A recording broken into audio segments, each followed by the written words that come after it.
मेरा नाम खुशबू है। मेरे घर में मेरी जेठानी के साथ मेरे ससुर। खुशबू की शादी को अभी बस एक ही हफ्ता हुआ था।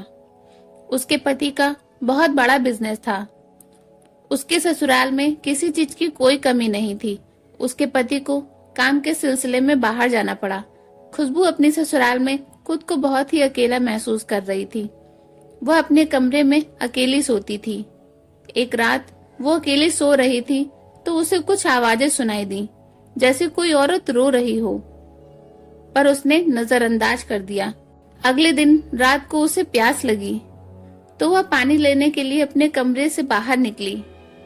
जब रसोई से वह पानी लेकर अपने कमरे में जा रही थी, तभी उसने अपनी जेठानी के कमरे से कुछ आवाजें सुनी। वो थोड़ा सोच में पड़ गई। उसके जेठ भी उसके पति के साथ बाहर गए हुए थे, तो उसके मन में सवाल उठा कि आखिर उसकी जेठानी के कमरे में कौन हो सकता है। पहले तो उसने सोचा कि शायद उसकी सास जेठानी के पास सो गई हों, लेकिन जिस तरह की आवाजें आ रही थी उससे ऐसा बिल्कुल नहीं लग रहा था। खुशबू का मन नहीं माना और वह कमरे के पास जाकर देखने लगी। उसने देखा कि कमरे का दरवाजा थोड़ा सा खुला हुआ था। तब उसने झांक कर देखा तो उसकी आंखें फटी की फटी रह गईं। वो बहुत घबरा गई और जल्दी से वहां से भागकर अपने कमरे में जाकर दरवाजा बंद कर लिया और रोने लगी। खुशबू का दिल बैठ गया। वह समझ नहीं पा रही थी कि उसकी जेठानी के कमरे में उसके ससुर क्या कर रहे हैं। उसने खुद को संभालने की कोशिश की और अपने आंसुओं को पोंछकर सोने की कोशिश करने लगी, लेकिन नींद उसकी आंखों से कोसों दूर थी। अगले दिन सुबह होते ही खुशबू ने अपनी जेठानी से बात करने का फैसला किया। उसने जेठानी को एकांत में बुलाया और सीधे पूछ बैठी, दीदी, कल रात आपके कमरे में कौन था? जेठानी का चेहरा अचानक पीला पड़ गया। उसने इधर उधर देखते हुए कहा, खुशबू, जो तुमने देखा उसे भूल जाओ। इस बारे में किसी से बात मत करना। खुशबू के लिए यह समझ पाना बहुत ही मुश्किल हो रहा था कि आखिर क्यों उसकी जेठानी इतनी डरी हुई थी। उसने जोर देकर पूछा, लेकिन दीदी, ये सब क्या हो रहा है? जेठानी की आंखों में आंसू थे। उसने कहा, हमारे परिवार में कई ऐसे राज हैं जो बाहर नहीं आने चाहिए। हमारे ससुर वो कभी कभी अपनी हदें पार कर जाते हैं। वो तो कल तेरे कमरे में आ रहे थे। मैंने उनसे कहा, खुशबू अभी नई नई दुल्हन है, कुछ ख्याल रखें, तो फिर वो मेरे कमरे में ही। इतना कहकर खुशबू की जेठानी फूट फूट कर रोने लगी और खुशबू से बोली, लेकिन हमें परिवार की इज्जत बनाए रखने के लिए चुप रहना पड़ता है। लेकिन खुशबू, मैं तो इस दलदल में फंस चुकी हूँ।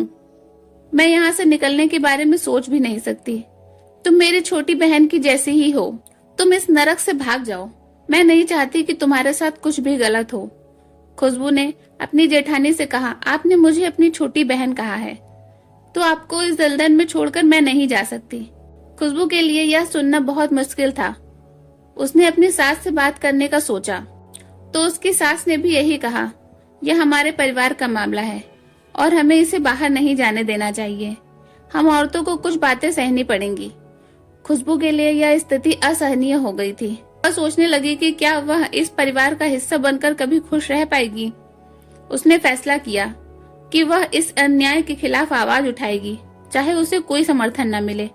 आखिरकार उसने अपने पति को इस बारे में सब कुछ बताया। उसके पति ने भी शुरू में उसे समझाने की कोशिश की कि यह उनके परिवार का मामला है, लेकिन खुशबू की दृढ़ता और साहस को देखकर उसने भी इस अन्याय के खिलाफ खड़े होने का फैसला किया। धीरे धीरे खुशबू के प्रयासों से परिवार में बदलाव आने लगा। उसके ससुर की गलत हरकतें सामने आईं और पूरे परिवार ने मिलकर इस समस्या का हल निकाला।